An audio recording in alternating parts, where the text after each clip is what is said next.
Fazio.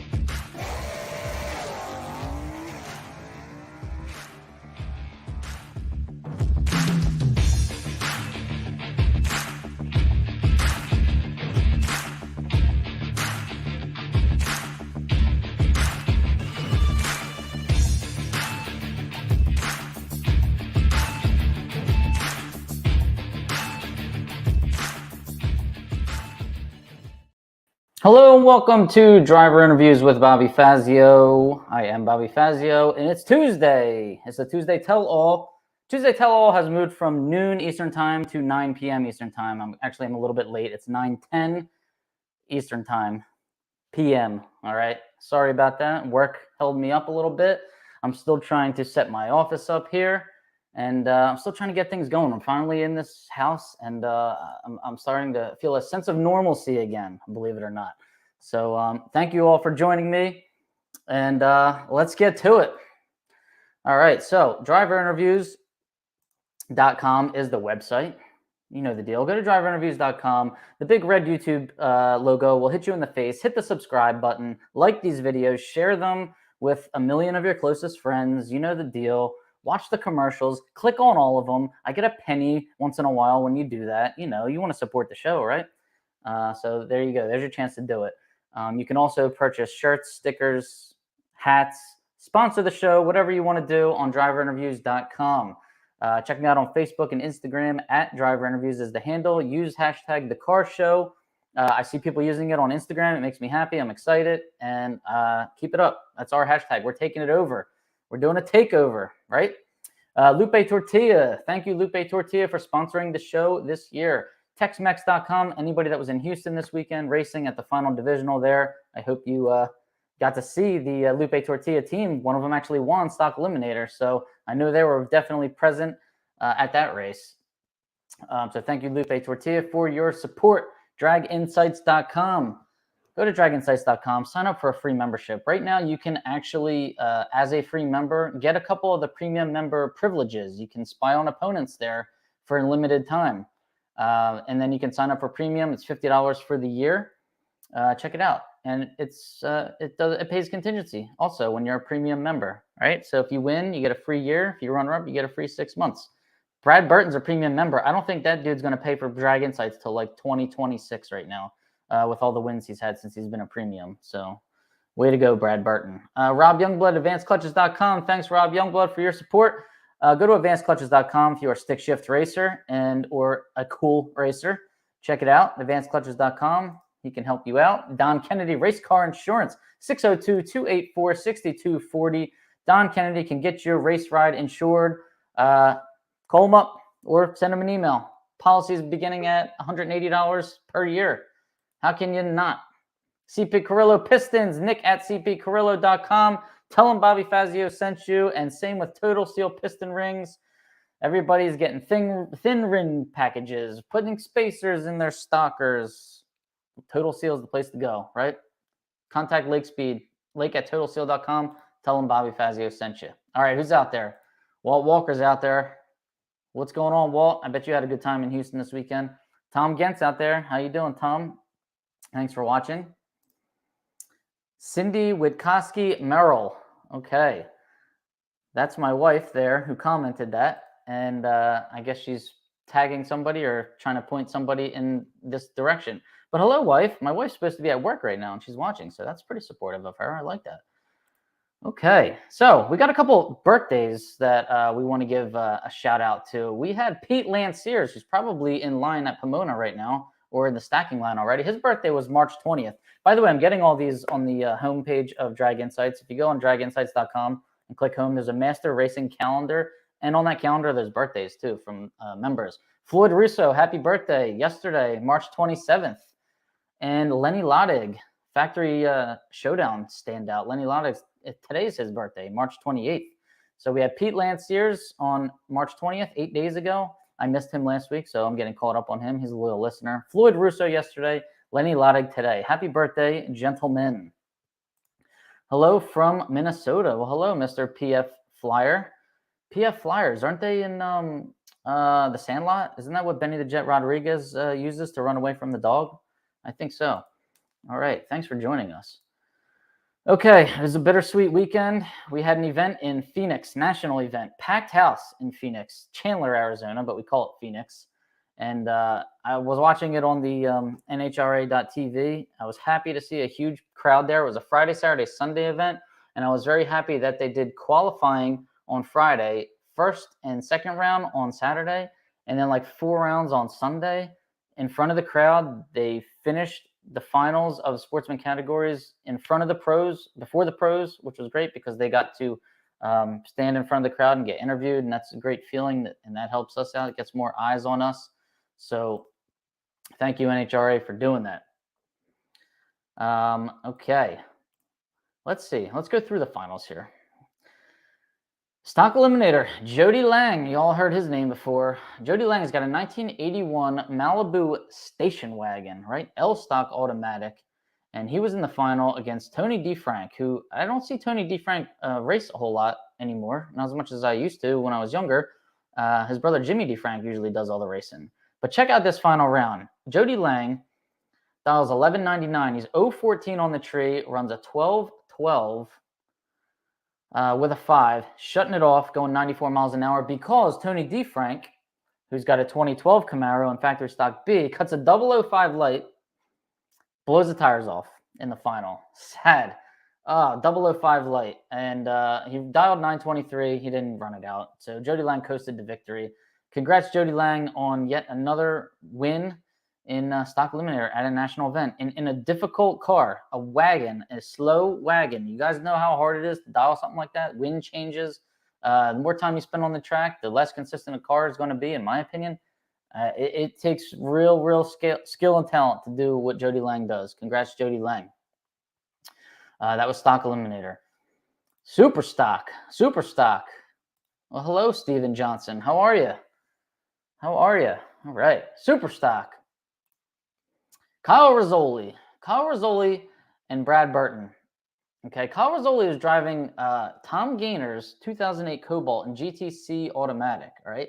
So I don't know if Kyle Rizzoli has driven this car before or not, but he got in it and he was tearing it up. Made it all the way to the final. Unfortunately for Kyle, who's a killer driver, he got paired up against Brad Burton, who was 2 thousandths away from a completely perfect run in the final. So Kyle Rizzoli's GTC automatic 2008 Cobalt, he dials a 911 and cuts an 040 light, which is actually a bad light for Kyle Rizzoli. And he runs 9085 on a 911. He breaks out by a little over 200ths. Brad Burton, 91 Firebird, GTF automatic, trip, zip on the light, dials 933, runs 933 with a 2. 2 thousandths away from perfect in a final round at the final national event in Chandler, Arizona. Hoping it's not the final national event, but we're pretty sure that it is. Anything's possible, though. They said Chicago Joliet was going away, but it's still here, right? So anyways, I was happy to see a sold-out crowd on Saturday. NHRA always says they sell out these crowds, which is cool. It seems like it's happening on Saturdays more than any other day at a national event. But I don't know what they're considering a sellout. Like, what number is that? And I'm guessing it's a different number at every track, depending on capacity or something like that. But when I watch them old NHRA videos on like the Roku channel that they have and Tubi or whatever, you can watch old races from NHRA, and you don't see it's standing room only. It looks like there's more people at those events back then than there are now. So I don't know what sellout is today versus what it was 20 and 30 years ago, but I'm glad that we still have a lot of spectators attending national events. So way to go, NHRA and Phoenix. Stick around a lot longer, will you? There's a rumor that it might, actually. I read that online somewhere, that whatever freeway or highway they're trying to build there, it's kind of delayed right now. All right, let's move to Houston. Final divisional event. Dwayne, that's a nice tidbit of information. At Maple Grove, they considered all parking full was a sellout. Okay. So if the parking lot's full, it's a sellout. And the parking lot was definitely filled up at Gainesville, by the way. You guys all saw that picture that they took from I don't know, a blimp maybe, or with some kind of plane or something overhead. They took a picture. Place was full. So Phoenix, I guess maybe they were considering it the same sellout by those standards. Parking lot was full. Anyways, We're in Houston now. It was the final divisional, and that place was anything but full. And the stands had negative amount of people in it, but I guess they didn't care because I think it's like the last race at Houston this weekend. I was watching it on NHRA TV Sunday night to see who was winning, and I caught Bryce Grenier in the 99 Firebird Trans Am, part of the Lupe Tortilla team, Jared Granier's son, driving the car that Jared drives every once in a while, B-Stock Automatic, 99 Firebird Trans Am. He dials 1057 in the final against Riley Trumbull, who's running a 71 Chevelle D-Stock Automatic. So Bryce Grenier, 1057 dial, 071 light, little late on the lights, and runs a 1061.6. So he's 4 over his dial. Riley Trumbull in the Chevelle D-Stock Automatic dials 1072. They're only separated by a little over a tenth of a second. But Riley runs a 1079. He's 7 over his dial, and he was 47 on the tree. So he actually had the starting line advantage. Both drivers were over their dials by a significant amount, and Bryce was closer to his number. Got to the finish line first on the safe side of the dial. So congrats, Bryce Grenier, on your win there at Houston. Historic last divisional there. Sad to see it go. Pete Lanciers, there you are. Pete, we already wished you happy birthday about 5 minutes ago. You missed it. Happy birthday, March 20th. It's on. We saw it on Drag Insights. And let us know how stacking's going at Pomona. Let us know if there's going to be In-N-Out Burger at the race this weekend, since In-N-Out is now the title sponsor of that track. And good luck this weekend, Pete. All right, moving into Superstock. Congrats, Bryce Grenier, on your stock eliminator win there at Houston. Superstock, James Caro, 2010 Challenger, Factory Superstock K, over Jimmy Hidalgo. Jimmy Hidalgo, who just won the World Championship in stock, comes out firing, shows up to Houston in his Superstock G Automatic, 99 Firebird, makes it all the way to the final. Would you expect anything else from Jimmy Hidalgo? James Caro, though, 012 light in the final round, dials 979, runs 980 with a 9. So a damn good run there for James Caro. They were basically heads up. He dialed 979. Hidalgo dialed 983. We're talking 0.04 of a second. Hidalgo's 046 on the tree, which actually is not a very great light for Hidalgo. He's usually in the 20s or better. Runs a 981.4, breaking out on his 983 dial. So did he even get? I think he got to the stripe first by a slim margin, and had to break out to do it. So he lost. Runner-up, James Caro. Congrats on your win, 2010 Challenger. I've seen that car at Indy. I think it's green and black. And way to go, man. 012 in the final. Some people back off in the final. And not James Caro. He went for it. He was 012. So way to go. Way to go. Very sad news about Houston. I don't like it. And Pete Lanciers is counting on a double-double animal style. Well, I hope that they are serving that, because I'm going to try and get out to Pomona in November for the finals this year. All right. So in case Tommy Glover is watching, that's my friend that lives out there that lets me stay at his house. Make room for me in November. All right, Pete, I'll see you there too. Be ready to give me rides around the pits like you did last year. Okay. Now, well, what I was going to lead into next is the Winter Nationals is this weekend in Pomona. So, let's check out real quick how many cars are entered at the historic Winter Nationals. That was always the first, as long as I've been alive, the first race on the tour, but not this year. There are 52 super stockers entered and 59 stockers. They were taking 60 in each category, 58 super comp, 60 full super gas field. .90 is huge out on the West Coast. Top Sportsman 27 entered out of 36, and Top Dragster 36 out of 36, a full Top Dragster field. So that's pretty cool. All right, so not bad. I mean, I would like to see more stockers and super stockers there, but they're only letting us have 60. So what are you gonna do? All right, good luck to anybody in Pomona this weekend at the Winter Nationals. Have fun. I wish I was out on this Western swing right now. I guess Burtons are there, and I would be. I mean, shoot, you just had a damn near perfect run in the final. You better keep it going. You better take off of work for a week and keep racing. All right, so enough of that. On to this. We've got new head and neck restraints rules I saw on Class Racer that were kind of causing a little bit of a stir, I guess, on the website there. And I'm bringing in Jeff Kondratic, who is very much more familiar with this kind of stuff than I am, and he's going to kind of elaborate and tell us about it. As soon as Jeff patches in, I'll bring him in and we'll talk about it. Stan and Sheila Holt, Mike and Paula Cotton are there. Oh yeah, they have to be. Where are they? Did they post any pictures on Facebook? Tell them I said hello. Stan and Sheila, I guess you guys aren't there because you were just in Houston. But if you are going there, good luck. I hope to see you there. And I didn't see you in Gainesville. Where were you? All right, Jeff. Let's see if Jeff is going to come in. If not, I'm going to read you the post that I read on Class Racer. Keith Mayers is the one that wrote it, and Keith runs Super Street. So NHRA has decided to make any car that runs over 150 miles an hour required to wear a head and neck restraint. Okay. Now, this, I don't know, like when you're going 150 miles an hour, it can get pretty dangerous out there, right? Yeah. Yes. I was very happy for him. I sent Jared a nice congratulations text. But that was really cool. Congrats to your team, Lupe Tortilla team. All right, so where was I?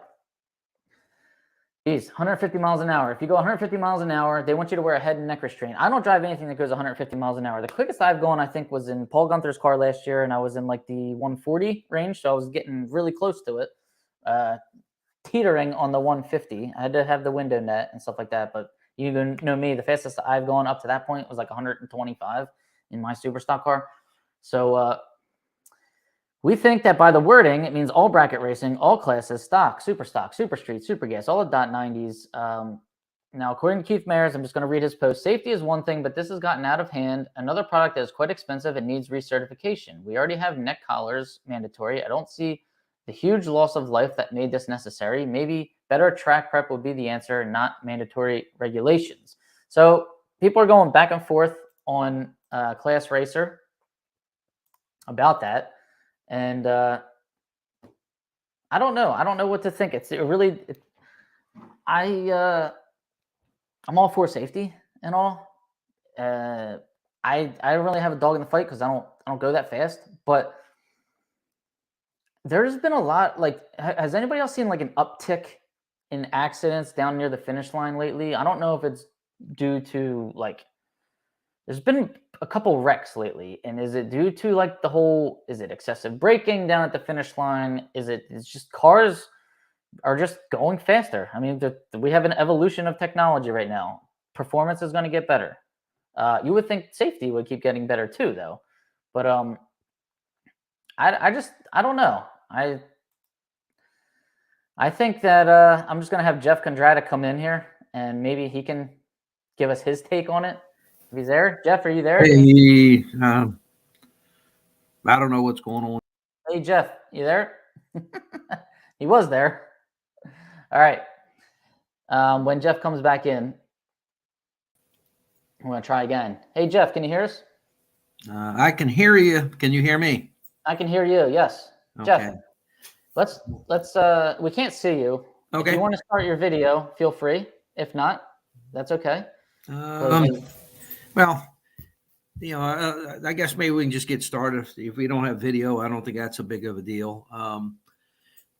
A lot of safety issues that's been happening recently is, again, it may be some of it's track prep. I wish they'd do a little bit better track prep. I was down at South Georgia, and that wasn't that great. But the head and neck restraint thing, they've been waiting. Or can you hear me okay? Yeah, keep going. Yep. All right. Head and neck restraint thing, a lot of people are, getting up in arms about it and stuff. I've been wearing one since like 2010. That's when I got hooked up with Safety Solutions and then became a outside sales guy for them, working the tracks, trying to get people familiar with the units and selling units. And then Jeff, let's just establish for everybody that doesn't know, Jeff, you run Super Comp Dragster. You've raced, for many, many years. You've represented multiple companies, Safety Oils, Lucas Oil, So you've done a lot. You have a lot of experience with safety. You sell safety equipment at the track too, right? Yep. And so you're speaking from experience here. Yeah, a lot of, Now, I mean, go ahead. one thing I just want to address right there is what Pete Lancier said, because um, the post said, has there been a lot of loss of life? And I think I agree with Pete here. Is one acceptable? No, it's not. So I do think safety is a main issue here. And go ahead, Jeff, you can take it and give us your thoughts. Well, a lot of it, the NHRA has been thinking about it for years. Okay. And, a few years back, they implemented it in the junior dragsters after the death of a girl down in Australia. And they thought and felt at that time it was more important to start with the juniors. And a lot of times with the juniors and people don't think about it, oh, they're not going that fast. The problem is a lot of them, the neck muscles aren't developed. Now you're sticking a helmet on them, putting them in a car, and that's where they felt it was better to address that first. And then also they had to worry about overwhelming the manufacturers and making sure that the manufacturers could have enough inventory to supply to people, and or the demands. But we also have to worry about other sanctioning bodies that are out there, circle track stuff that's going on. I talked to one of the engineers from Simpson today, and he's working with some offshore stuff. And, they're talking about putting head and neck restraints on the offshore boats. So there's some behind the scene things that everybody doesn't see. The unfortunate part is in the past, we know how many people that have died from, an impact, and, the basilar skull fracture, but actually dislocates the spine from the brainstem.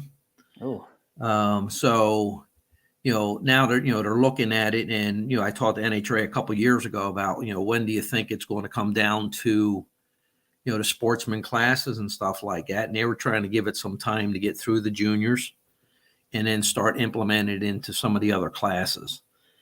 The problem is, like a lot of people don't understand, is, the testing for these head and neck restraints is, approximately 42 mile an hour is what the testing's done at.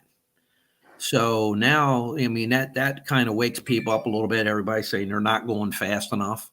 Well, okay, how about a 42 mile an hour differential between you and the guy next to you? and that happens in stock eliminator, and it might be happening in super comp. There's some big differentials, right? Yeah. So it's it's just a safety deal that they're trying to implement, because there's a lot of other sanctioning bodies in Europe and stuff like that already have it in play, and they're looking at drag racing and saying, how come you guys aren't doing it over there? They did it a few years ago in New Jersey after losing one of the NASCAR guys was out circle track racing, at a local dirt track, and wound up losing his life. So then the state of New Jersey implemented that. And at that time, I actually contacted, there's a state police officer who runs that program for the state. And he just said, they're going after the circle track guys, and they're going because they had no rules that they were going to put something into play. And at that time, none of the manufacturers knew what they were going to put in play for drag racing. And the ruling that they came down with was NHRA has it in place. So what they're going to do is let the classes that have it, stay with that, and they're not going to go after that group at this time. So it was, it's been a long coming type of thing, and again, waiting for the right time to start.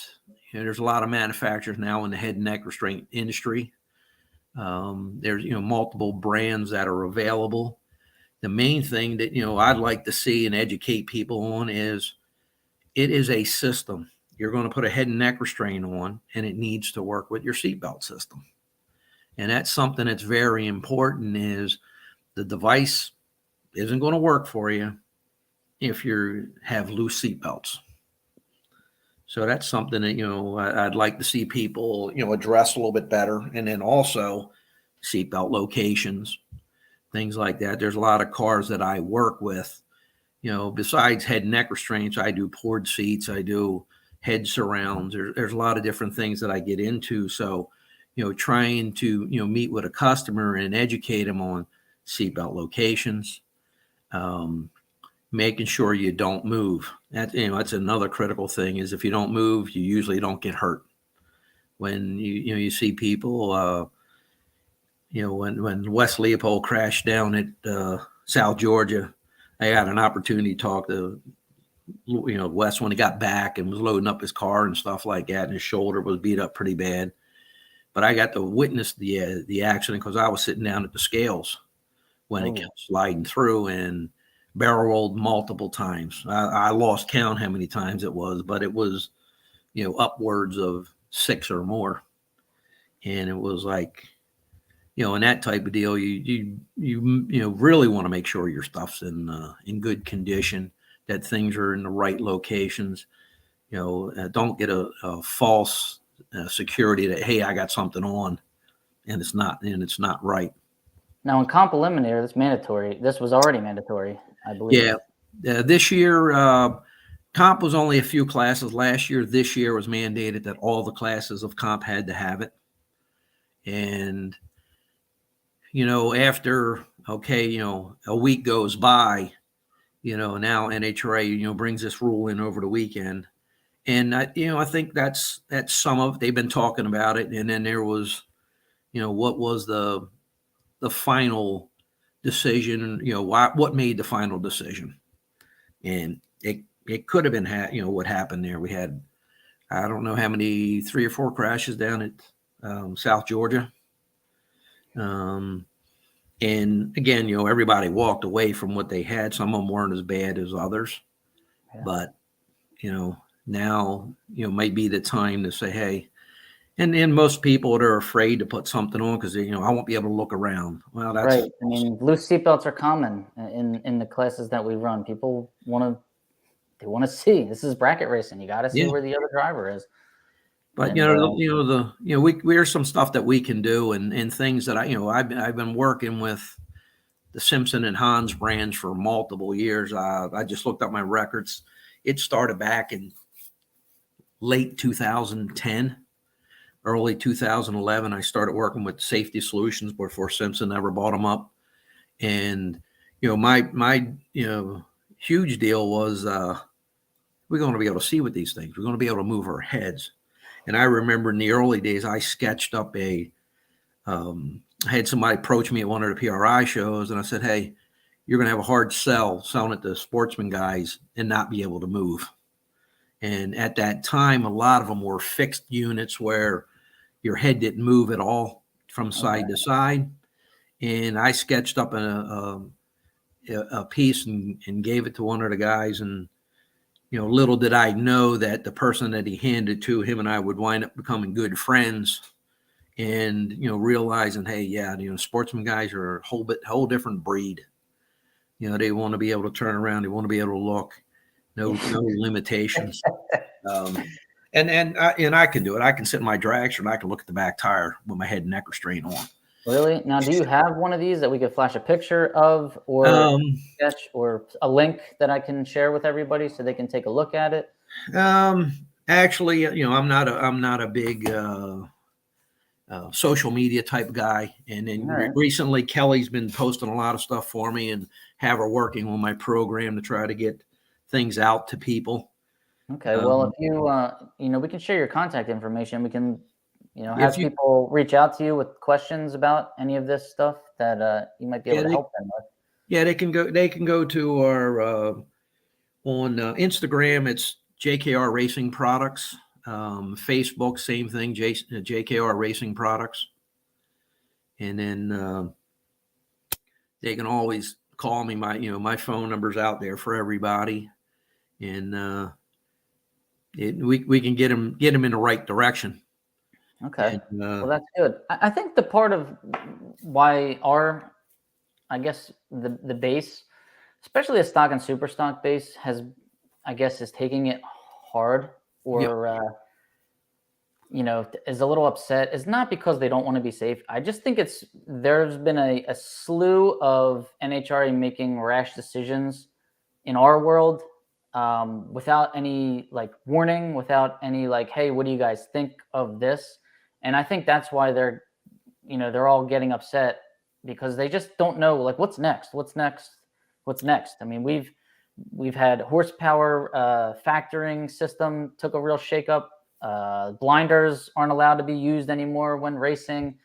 GT and super stock class changing. There's been a lot happening in the stock and super stock class racing world. And now this came on, and everybody's just like, dude, what's going on? Why don't they ever tell us? Why don't we ever vote on anything? Stuff like that. So I just think that's why. Yeah, I mean, we all see that, and it's like, for a couple of years, the SRA guys or whatever, they have their meetings and things like that. And it seems like there's some things that come out good, and then there's other things like everybody's just talking, but nothing's getting done, and, no support and stuff like that. I'm fortunate that I can meet up, or I have some of the people in NHRA in the safety industry part of it, or that I can go talk to. And then, I voice my opinion on certain things and educate them. I had one over at South Georgia, just showing them what I do. I don't just sell the units. I can install them. I can work with them. I can educate people, but I also recertify the stuff too. So, I'm pretty deep into what's going on, working, closely with some of the manufacturers on safety. And, the biggest problem, I think, in every aspect of what we're doing is we need to open up that communication gap and talk and a little bit and see what's going on. There's, some behind the scenes stuff that I help push through to get the, where we could, and it's going to go off of base a little bit, but the claim and not claim races. Here I am. I'm a guy who goes down south at the beginning of the year, and you never see me pull my car out of the trailer to race it because I'm working. And I'm like, man, I'd love to go get grade points, So I fought behind the scenes to make that happen, and was pretty excited when that hopefully next year, if they would have announced it earlier, there would have been a lot of people that would have went down south and just raced, not claimed the events or whatever, and just to go get out of the cold weather. But, a lot of times it's, some of the people above don't want to talk to people or, listen to what we have to say and that. And I think it's opening that communication path up a little bit, and then the head and neck restraint thing, again, I sell what I put on myself and put on my daughter, and, making people safe. Any time that there's a crash, I always want to know what happened. And if they got hurt, how did they get hurt, so that we can address that area. Where they say we don't always know what we don't know. And then when we find out, we want to address that. But, if there's any of your listeners out there that have any kind of questions, reach out to me. Send me a message on Facebook. I'll get back to you. Give me a call. Message me on there. I'll call you back and try to get you, take the fear away. And, we have plenty of time. And I think that's a good thing with NHRA is they're giving us plenty of time on both the retailers and the manufacturers to get themselves in line, give some of the competitors an opportunity to put the units on, race with them, get familiar with them, maybe do some test sessions with them if they have some fear with that. And, again, I think it's a good thing. Some people don't realize, how good it actually is. A lot of us are afraid of things we don't know about. Steve Zupka says that you did his head and neck restraint for his comp car last year, and he says that he has very good visibility with it, and it's not that big of a deal. And I mean, I know Steve personally. He's a great driver. I know he's looking for his opponent at all times. So if he's saying that he has good visibility, then I believe him. So, Yeah, like for me, for the early days of it, there was one of the bracket racers I worked with years ago down at West Palm, and I spent probably 3 or 4 hours with him in his trailer one late night and going over some different ideas on things that we could do to make it easier, especially for the Simpson hybrids and the hybrid sports and stuff, to make it easier to hook up, for one, because most of us go racing by ourselves, and then two, give us that capabilities of visibility. And fortunate for me that after I left the track, I was heading into Mooresville, and I went to the office and started working with the engineer and saying, hey, here's the idea I have. And probably within a half an hour, we had whittled out the first prototype. And then I took them back and worked with them, and we're still using versions of it till today. And like Steve said, hey, and there's anybody that's ever approached me and says, like, I can't see, or I'm not going to be able to see. I'm like, well, you didn't give me an opportunity to work with you yet. And so what kind of recertification is this? An every 2-year thing, every 3-year thing? It's every 5 years. And every 5 years. Okay. Yeah. So on the Simpson brands, I'm the only guy in the country outside of Simpson that can recertify them. So, which is a fortunate deal. They can get it recertified on the Simpson trailer. See Alan Bridges, and he can do research at the track. For me, I'm at all the Division I races, and then at Division II selected races. But I can recertify the Simpson brand, the Hans brand. Same with Alan on the big trailer. We'll actually be doing some of. We've been asked to take the national events for Simpson at Maple Grove and at Epping. So, there'll be plenty of time for people to come by and get educated with us and stuff. As most people know, when they see me at the track, I'm a really, really, really busy guy, between working and then also trying to race some of the events, that I'm not trying to blow you off. If you got a couple of minutes, I will get to you at some point, and we can work things out, or we'll schedule something to work with you. But a lot of people, it's looking at their whole setup, making sure everything works for them, and that they're a happy customer. That's good. That's good. What's the approximate cost of one of these setups? It can start in the mid 470 range up to, we can be up to $1,200, depending if you're going carbon fiber and what upgrades I put on them and stuff like that. So you have, multitude of price range. We try to keep it economical, but then there's some things that if you want something that's really nice, it's not going to be the most economical piece, but you're buying it one time. Right. So, how much is a recertification? Research for a Simpson starts out in the 55 range, and then goes up to, if we're doing a Hans, because we have to put a tether and stuff on it, you could be 75 to 100, and unless I'm replacing some components that are failing. So, most of the time you're getting the, we have quite a few of them now that are coming in, getting mailed in to us. Other people are just, waiting for us to be at the track, and then we'll take care of their research at that point. So it's a nice deal for most people that, I save a lot of people from going home. They'll come to an event, and we're fully stocked with safety gear too. So, if anybody has an issue, NHRA says, hey, stop over, see him. Maybe he can help you out. And it's not, to promote me. I look at it as, I'm just trying to keep the racers in the track. We all work hard to get there. So keeping you and having things for you is good. All right. Well, Jeff, so at jkracingproducts.com, Jeff Kondratik. Now I spelled your name right? Yep. Okay. They can find you on Facebook. They can find you on Instagram. They can message you, and you or your daughter, who's probably your social media manager, will get that taken care of, right? Yeah. So one of the other things we want to make sure is, hey, when people are doing these, we make sure we get fitted and sized right for the units. Let's not just put a unit on somebody just because they got to get it for a deal or whatever. It's very important that they fit you.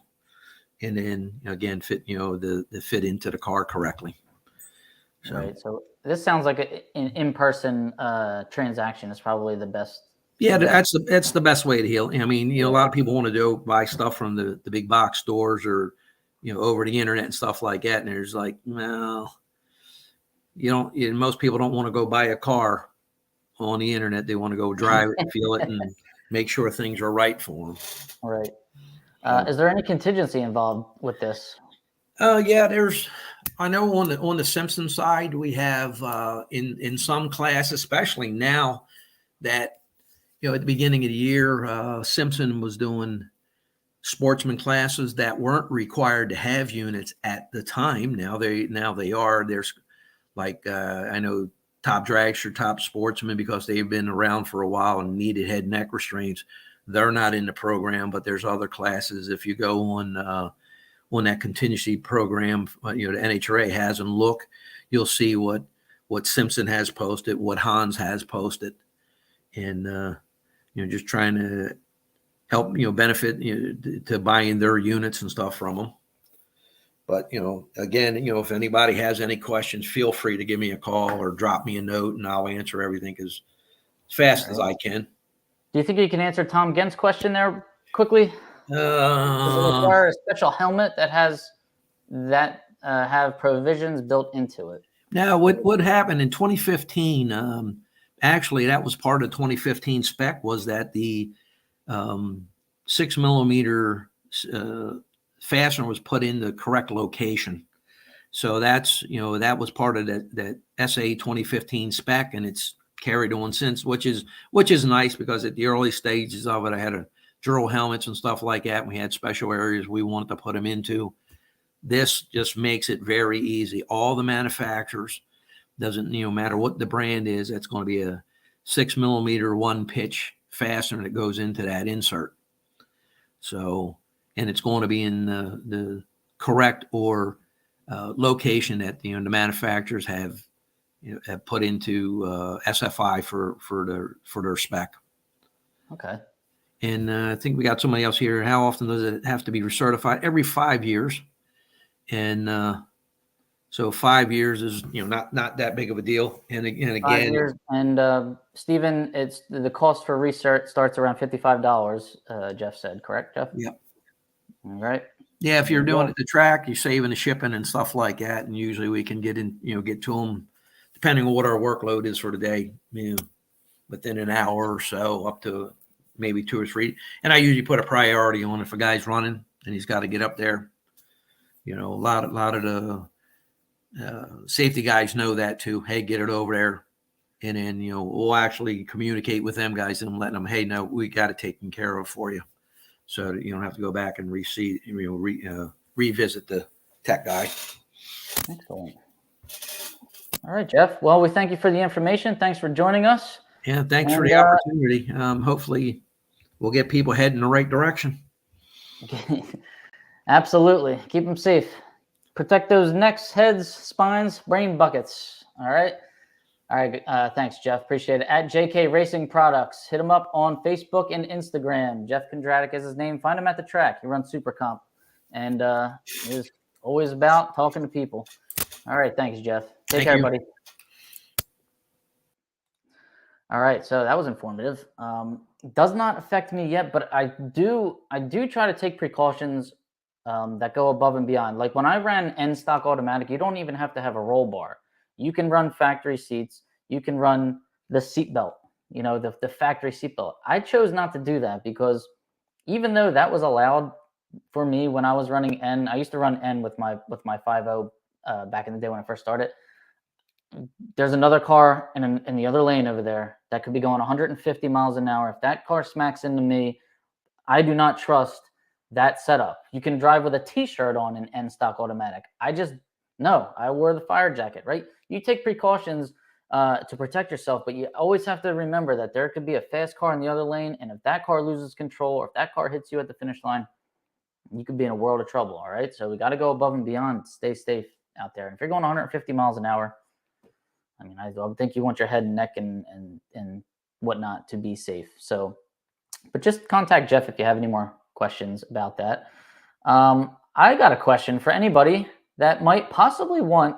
Check this out. A friend of mine is selling a 1997 Corvette. He's the second owner. It's only got 44,000 miles on it. LS1 motor. It's located here in Smithville, New Jersey. So I have more pictures if anybody is interested. And garage kept. I think it's a nice little deal. $18,000.